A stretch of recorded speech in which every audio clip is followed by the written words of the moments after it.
5, 4, 3, 2, 1.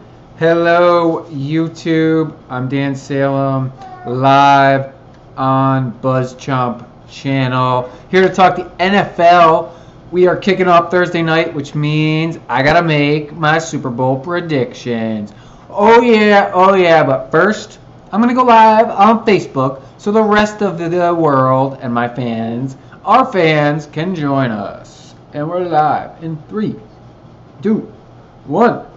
Hello, Facebook. I'm Dan Salem. I am live on Facebook, over on BuzzChomp on YouTube. And we are going to talk the NFL, and I'm going to make my Super Bowl predictions because the season kicks off on Thursday night, which means we got to talk playoffs, Super Bowl, who's winning this thing, hashtag no respect, hashtag sorry not sorry, because I don't think the Patriots are repeating and getting 3 out of 4.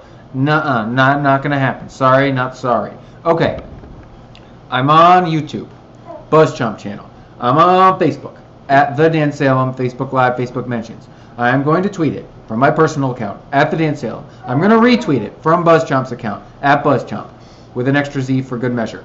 And then you guys can all share, and then we're going to get in on the action and talk Super Bowl 52 predictions. Yes, we are at Super Bowl 52. For those of you who can remember all the Super Bowls. All right, tweet like a little birdie. Tweeting. Hashtag Packers, hashtag Raiders. Couldn't fit in hashtag sorry, not Patriots. But maybe next tweet, because I'll do more. Hashtag sorry, not Patriots, but not really sorry, because not Patriots. And you know why? Because injured, Julian Edelman. Injured. That's right. So, Patriots, defending Super Bowl champions, obvious favorites. Cheers to the championship being in the AFC East. As a Jets fan, doesn't really make a difference. So, the Patriots are the favorites, and rightfully so. They will make the playoffs. Not stupid enough to pick against that happening. Also, unfortunately, not crazy enough to drive to Vegas and put a bet on my New York Jets with 1,000 to 1 odds to win the title, because it's really not going to happen. Yeah. So, who do I think will make the Super Bowl from the AFC? I think the Oakland Raiders continue where they left off with a healthy Derek Carr all season, and Marshawn Lynch, who can really pick up the pace and the slack in the postseason. I think he'll be good in the regular season. Not great for fantasy, but good in terms of their team. But that's a past team with Derek Carr. And they kind of, we'll look at their schedule in a second and compare it. But their division, not so strong in my opinion. I like the LA Chargers, but I don't think Denver is all it's cracked up to be, and I think Kansas City takes a step back. So I like the Raiders' path to the playoffs. And then when you get into the playoffs, all bets are off. As for the NFC, yeah, we drink because it's really hyper competitive. I don't think Ezekiel Elliott will have a full suspension, which means the Cowboys are good. But I don't trust their defense, and we don't know what Dak will do in year 2. I think the Giants will be good, obviously. The Seahawks are going to be good. The Falcons will be good. But the Packers, come the playoffs, will be better. I think they finally find a running game. Like, they got rid of Eddie Lacy. They got new blood in there. And they got a full complement of passing attacks going. They brought in a new tight end. And Aaron Rodgers is just going to have some fun. Their defense is still good. I like the Packers come the playoffs because they're making the playoffs. And I think they, too, are in a pretty much winnable division because I think Minnesota will be pretty good. But I don't trust Detroit. And I don't trust the other team who's worse. The Bears. There we go. The Bears. The Bears are worse. Yeah, so both Oakland and the Packers have some easy games on their schedules we'll talk about in a second, which means their path to the playoffs is slightly less grueling than some other squads, like the Cowboys and Giants who have to play one another, and the Falcons who just have a crap show of a division to fight for, and the Patriots who have a Super Bowl champions schedule facing them. Yes, they get the Jets twice, the Bills twice, and the Dolphins twice, but the AFC East divisional games manage to be challenging regardless of how good the opponents actually are. I know it because I'm living it. Okay, so I like the Packers versus the Oakland Raiders in the Super Bowl. Super Bowl 52. Just get it out of the way right in the beginning there. Super Bowl predictions. You may be wondering, what holds back the New England Patriots from making the Super Bowl? Two things. I think Julian Edelman's injury really hurts New England. I think the fact that they never could keep a number one running back year to year hurts the Patriots. They manage to find a new one every season that's really good. But can they keep doing it every single season? But Garrett Blount's on another team now. We don't really know who's going to be number one. And yeah, they spread it around, sure. But who's going to run that football? And who's going to step up and replace Julian Edelman? Now you say, oh, they brought in a new wide receiver too. Very good. Yes, and they traded with the Colts for one. They got rid of one of their backup quarterbacks because they don't feel like they need them. And they could just grab one off the scrap heap if worst case scenario, which I agree with. You don't really need to carry 3 quarterbacks. My team, the Jets, had 4 last year because they're the Jets. But it's hard to replace a guy like Edelman who has played with Brady so long. The rhythm and the timing doesn't just come from nowhere. So anybody that steps in, unless they just surprise us, if they weren't on the team last year, it's not going to be the same. Now, those are little hiccups. Patriots are the best team in their division. They're the top team in the conference, the AFC. So they're going to have to fall. Until I see it, I refuse to believe that Tom Brady will not regress a little bit as a 40-year-old player. Until I see it. Now, he could be just as good as last season. He could be better. But something about turning 40, and we start to see something give. Brett Favre on the New York Jets. Oh my God, he was amazing for 10 weeks. And then the injuries caught up to him. His age caught up to him because he couldn't overcome the minor injuries. Season fell apart. Jets missed the playoffs. Season after that, he went to Minnesota. Didn't have to do quite. Wasn't trying to do quite as much. Had already proved himself on another team. They made the playoffs. Had a decent year, but he wasn't the player he used to be. If he was, the Jets would have been in the playoffs, and the Vikings may have gone to the Super Bowl. Therefore, Tom Brady, 40 years old. It's gonna give at some point. It could be week 1, could be week 16, could be with the AFC Championship, could be next season, it could be 2 seasons from now. It's gonna give. The man is 40 years old. He is not going to be playing at the same level he did when he was younger. Simple. Now, Brady's gotten better over the course of his career. Thank you, Peanut Gallery. But he's changed his game, he changed his workout, changed his diet.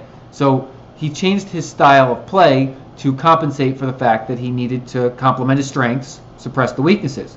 Genius, did a great job of it. Not taking anything away from him. They've won 2 out of 3 Super Bowls. But he's 40. He's going to lose a step or something sooner rather than later.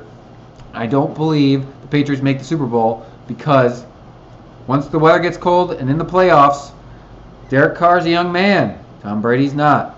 Makes a difference. I like the Raiders. Let's go look at their schedule. Pulling it up, pulling it up. Watch the little ticker spin. We drink to pass the time of the internet loading. We drink to pass the time of the internet loading. If this was being sponsored, I would tell you what kind of drink this is. But since it's not, I won't share. All right. Oakland Raiders. I'm seeing news that Miami's game will not be played in Miami's week 1 because of a new hurricane, which is supposed to be stronger than the last hurricane, which decimated the state of Texas and Houston. Hopefully, it is not worse. Hopefully, but we can't control the weather. Not going to try. The Raiders. Thank you, Maddie. The Raiders get to start their season on the road at Tennessee. Now, I like the Titans this year, but the Raiders should handle Tennessee. I know Tennessee's at home. It's their home opener. if they stumble out of the gates, they're going to beat the Jets week 2. They're better than Washington, Denver. Baltimore and LA are tough games. I don't really not that high in Kansas City. I'm not high on Buffalo or Miami. Basically, the Raiders get to play the AFC East. So that's 3 out of 4 victories. And their Week 11 game versus New England, coming off a bye at home, major extra something for them. They get the bye week to prepare for New England at home. So that's a really good matchup. Now that's a toss-up game. I can't pick Oakland over New England in Week 11. But it's going to be a preview of the AFC Championship, in my opinion. They also get Dallas, but again, at home. The key to the Raiders' schedule, in my opinion, their hardest games, New England, New York Giants, Dallas Cowboys, are all at home. Baltimore Ravens, all at home. They get Kansas City and Denver, both places, because it's their division. Every other game that's on the road, I mean, freaking Miami, Buffalo, really? I mean, we don't know anything about Tennessee yet. We don't know anything about Tennessee yet. Eagles, Redskins, could be good, maybe not be. Their hardest games are at home. The Black Hole, it's a tough place to play. For the Raiders to win a Super Bowl or make the Super Bowl prior to them leaving Oakland, kind of like a smack in the face to Vegas, but they're heading there anyways. Kind of cool. But the Raiders are in the playoffs. I mean, they're a playoff team regardless. And then once the postseason starts, I like their chances playing at home, because I think they can get home field advantage. I mean, New England might have it, and they might have to go to Foxborough for the AFC Championship game. But like I said before, I'm picking Derek Carr, the younger man, over Tom Brady, the older dude. My daughter tends to agree with me.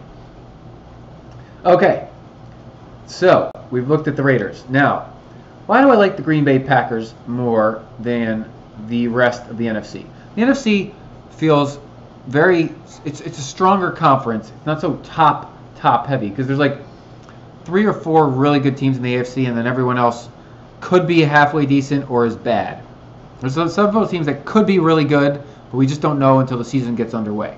But that's why we make these predictions in the preseason, so it's more fun, and we don't know what's going to happen. The NFC, different, harder. Again, the Green Bay Packers get a couple of their most difficult opponents at home. Seattle at home to start the season off. That's great, because home game, I believe Green Bay wins their home opener, even if it's against Seattle. That's tough. It's going to mean a lot from the playoff time so that Green Bay can get home field advantage. Now they have to go to Atlanta. They have to go to Dallas. They have to go to Pittsburgh. Those 3 games are difficult. But Green Bay's making the playoffs. They're winning their division. Chicago, Detroit, Minnesota. I think Minnesota can be decent, but I don't think they're going to be double-digit wins decent. At least not. Maybe even if they win 10. What was that? Even if they win 10, I think Green Bay's got 11 or 12. I mean, I don't believe in the Bengals until I see it. Plus, Green Bay's at home there. They got to play the Saints, who are a toss-up team. Tampa Bay, who's a toss-up team. Nobody on their schedule outside of Dallas and Seattle really scares me. Maybe at Pittsburgh in Week 12. That's a tough game. But again, this is the Packers. They can play in shootouts. And Pittsburgh's defense, who knows if they can stop Aaron Rodgers. That's why, I mean, I don't know if Green Bay has enough in the tank to secure home field advantage in the playoffs. Seattle's got a weak division too. Dallas is coming off 12 wins, 13-win season. So, come playoff time, I trust Aaron Rodgers. I just trust Aaron Rodgers. And that means it's Packers, Raiders in the Super Bowl. I'm picking the young guy over the Tom Brady guy. Ben Roethlisberger last season, I don't think he can hold it together. I'm saying last season because I don't think he can hold it together. You okay over there? You don't want me to pick the Patriots, trust me. And I think... No, I know. We'll hold for a second. Just one moment. Just one moment. Thank you. Thank you. I know Aaron Rodgers is going to win another Super Bowl. He has it in him. He's too good. It's like... Sure, maybe he would want to beat Tom Brady, but honestly, who really cares who you beat if you win it all? Brady and the Patriots have 2 out of 3. I don't see him repeating and getting 3 out of 4. I mean, it would be the end cap to his career because he started that way and then he ends that way. Kind of the perfect story, if you will. But come on, the bad man, Aaron Rodgers, he needs another title. For him to knock that story away by stealing it, I like it. I like the storyline. I like it to happen. Okay. I'd be remiss if I did not talk about my New York Jets, who made an amazing trade over the weekend. Sheldon Richardson, now a Seattle Seahawk, he's going to drive the Packers crazy in Week 1. But he's also going to drive Seattle crazy over the course of the year. Dude just can't keep his mouth shut. Stellar player. I mean, he was really, really talented. But he was going to be a free agent after the year. The Jets had to get as much as they possibly could for him. They got a veteran wide receiver and a second-round pick. That was a really good haul. Very happy that he got dealt before it was too late, and they got nothing. Like, I think if he signed somewhere else in the offseason, they would have got a compensatory pick, but not a second-rounder. Plus, they brought in Curse, wide receiver, veteran, which can add some experience to the Jets. Can maybe train up their young guys so they can learn a little bit more. I'm going to watch every game. I'm also going to be following my new LA Chargers, and I'll keep tabs on the LA Rams, but I really don't care. I'm an AFC guy. The LA Chargers excite me, so I'm going to watch them, mainly because I'm not sure how my Jets will do. I've been attempting to write a best-case scenario for my New York Jets for a couple weeks now. I started the post on BuzzChomp.com, and then Quincy Enunwa got hurt, so I was glad I hadn't finished it. Then I went and wrote a worst-case scenario, which still seems to hold true. And then I wanted to write a best-case scenario. Now they've traded Sheldon Richardson, and Christian Hackenberg is starting the season as the number 3 quarterback, meaning he has not progressed any further than he was last year, number 3 behind Bryce Petty. Now, he did get better. He's improving. But is he worth it to improve all this season to maybe beat the starter next year? Can the coaching staff and the general manager survive that project? Because the quarterback's the most polarizing position, blah, blah, blah, blah. We're going to draft one in the draft next year. Whether it's Darnold out of USC, Rosen out of UCLA, or it's the guy, I think, it's not Washington, is it? I'm blanking. There's a third quarterback whose name got thrown around prior to Week 1, and now after Week 1, it's kind of getting forgotten about because he had a bad one-game. That's the way this thing goes. Rosen had a tremendous game for UCLA, comeback victory. Now he's the name. Anywho, there'll be most likely three quarterbacks in the 2018 NFL Draft for the Jets to pick from in the top 5, because not all the top 5 will need quarterbacks, and the Jets will likely be in the top 5, so they'll be able to pick a quarterback. Assuming, I don't think they can't all return to college, so at least 2 of them are going to come out. I liked my Jets over the Bills to start the season when I thought Tyrod Taylor was going to be out with a concussion. If he's fully healed and back, which he is going to start, that's a tough one. He's experienced. Everyone's counting out the Jets 1,000-to-1 odds to win the Super Bowl.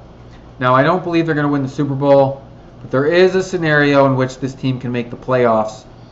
Yes, it requires a lot of their young talent to become talent, and it requires just that. Nope, that's about it. And some other teams on their schedule have to be worse than we would expect, because they got to play the Raiders, they got to play the Patriots twice, they got to play the Falcons, and I like the LA Chargers, Tampa Bay Buccaneers, Carolina Panthers. Buffalo and Miami have to be bad for the Jets to have a good season. I don't trust Jay Cutler at the Dolphins, and I don't trust the Bills after they've shed talent. Like, they got rid of their best cornerbacks, their best wide receiver. Tyrod Taylor's got a concussion. LaShawn McCoy's due for a regression. NFL Spin Zone today. Todd and I wrote that. It's on my fan page at Dan Salem. So, Buffalo. Now I know it's home. I actually think the Jets steal this one Week 1, regardless of how Tyrod plays. I can see them knocking him out. The Jets got a lot of talent on their defense. They're young. No one's seen them really play yet. They're going to have a really good defense. And Matt Forte and Bilal Powell are a force. And then Elijah McGuire is a third-string running back stepping in. I really like the Jets' running game. I don't know how the offensive line is going to solidify. Don't know who's going to emerge in the passing game. Robbie Anderson's got the speed. but does he have the strength and talent to be a number one? We'll find out. Can Kearse integrate himself in the offense quickly? We'll find out.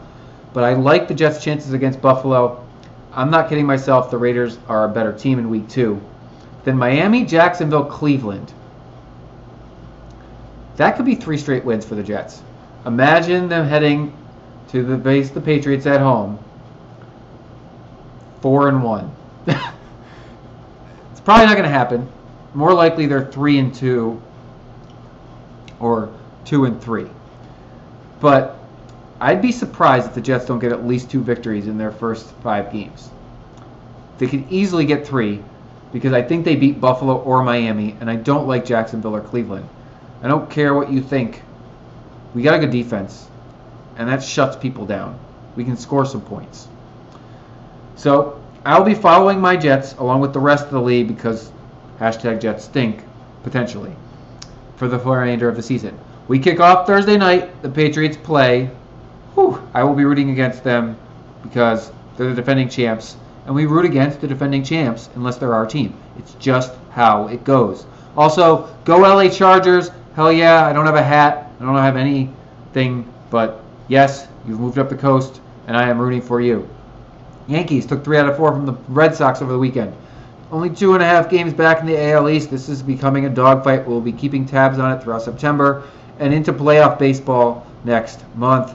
I'm Dan Salem. I am live every Tuesday, 5 p.m. Pacific time. So that means that next Tuesday, I will be back to discuss all of the Week 1 results and all of the Week 2 action coming up. We got ATS picks against the spread picks. I'll have best picks ATS every single week at the Dan Salem on Facebook via NFL Spin Zone. Todd and I are making our best picks so you can place your bets if you want to wager real dollars on the NFL. I know lots of you do, so stay tuned for that. At the Dan Salem on Twitter, at the Dan Salem on Facebook, live Facebook mentions, over on YouTube, BuzzChomp. Also, Pillow Talk TV. Oh, new series coming out this Friday. Hi, Nostradamus. Yes, I can't wait for you to share in my excitement for this new series. Next week, we are launching a crowdfunding campaign in conjunction with our friend Alexi Anastasio for an amazing film called Fantastic Santa Monaco. Live party action next week. I will be live streaming from that party as well. So a bonus live stream for you folks. Tune in next week, and I'll be back with more NFL. These have been my Super Bowl 52 predictions. Thank you, and peace. Holding up the peace sign until I can stop it.